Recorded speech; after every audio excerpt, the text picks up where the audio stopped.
Good morning. We're at WiLCANNiA. As the sign says. Once the third largest inland port of the 19th century. We are 948 kilometres northwest of Sydney and approximately 200 kilometres from Broken Hill. So we are basically in the middle of nowhere.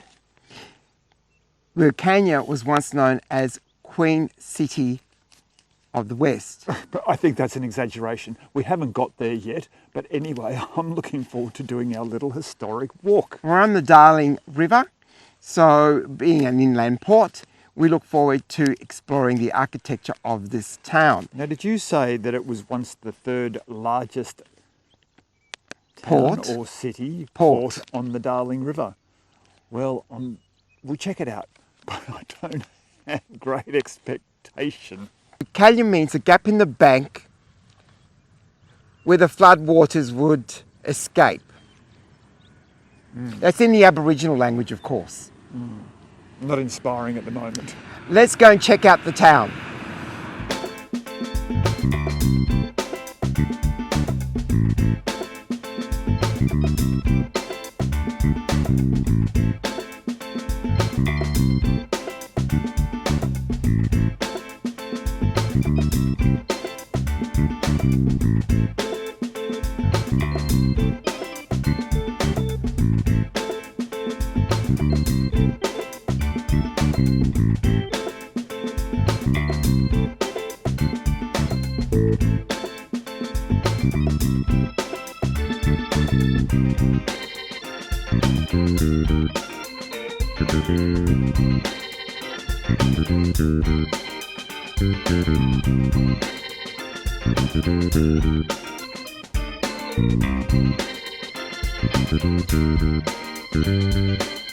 Our first stop of the day has been a coffee and a little pecan pie here at the WiLCANNiA Cafe. So now we're fueled up and ready to start the historical walk.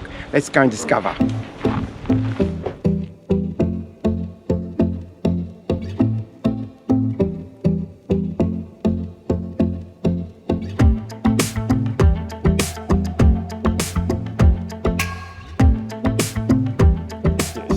And I'm standing in front of the WiLCANNiA Club Hotel. Now, this used to be called, in around 1879, it was called the Five Alls. What are the Five Alls? Well, the first was the clergyman who said, "I pray for all." The second was the lawyer who said, "I plead for all." The third was the doctor who said, "I heal all." And the fourth was the soldier who said, "I fight for all." And then came along the farmer and he said, "I pay for it all." Thanks to the farmers of the land. We appreciate it. The WiLCANNiA Bridge crosses the Darling River. It was opened in 1896 and its vertical lip span recalls the days when paddle steamers were so prolific that it became one of Australia's busiest inland ports.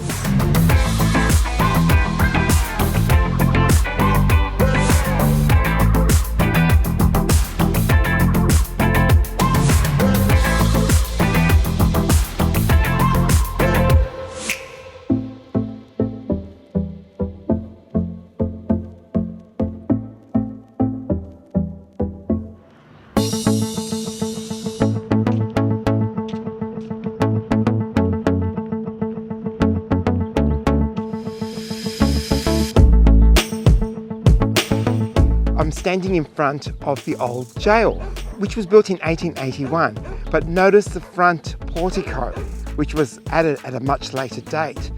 On the side of the building there were walls, but now long gone.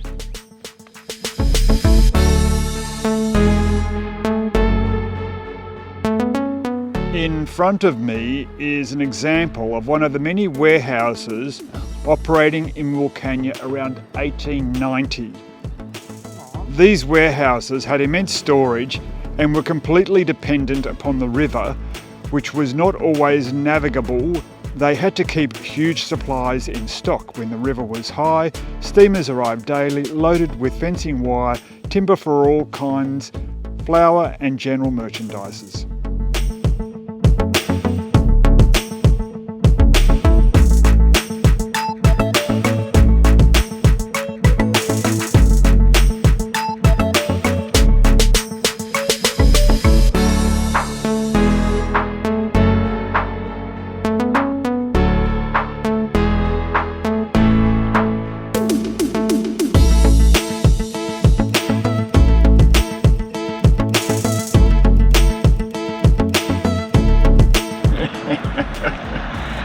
Egg and lettuce.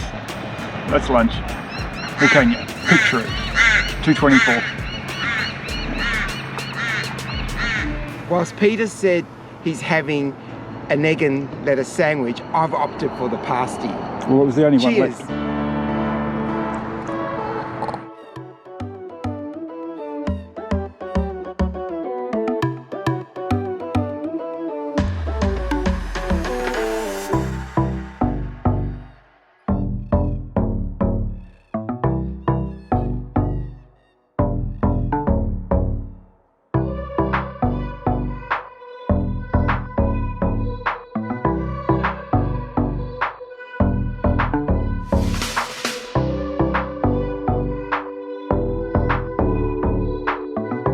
I'm at WiLCANNiA's first bank, the Bank of New South Wales.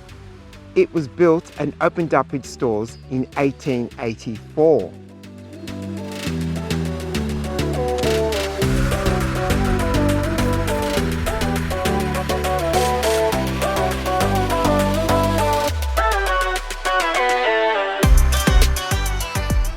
WiLCANNiA's Waterworks were established by the Municipal Council in 1885. Water was drawn from the river into the elevated tank, which provided pressure for reticulation to the town.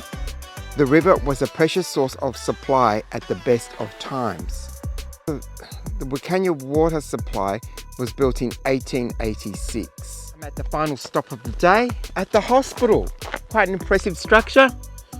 Built in 1879. So this is where our walk ends. And if Peter would like to join me, he might have something to say. Lovely little community live here. Well, it's just been for a couple of hours, Jojo, so it wasn't for a day. Oh, we've met some locals and had a few chats with them.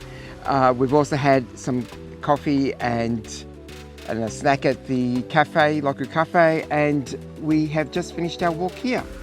Yeah, we spent, I reckon an hour here would be okay, but, the Airbnbs would struggle, I think.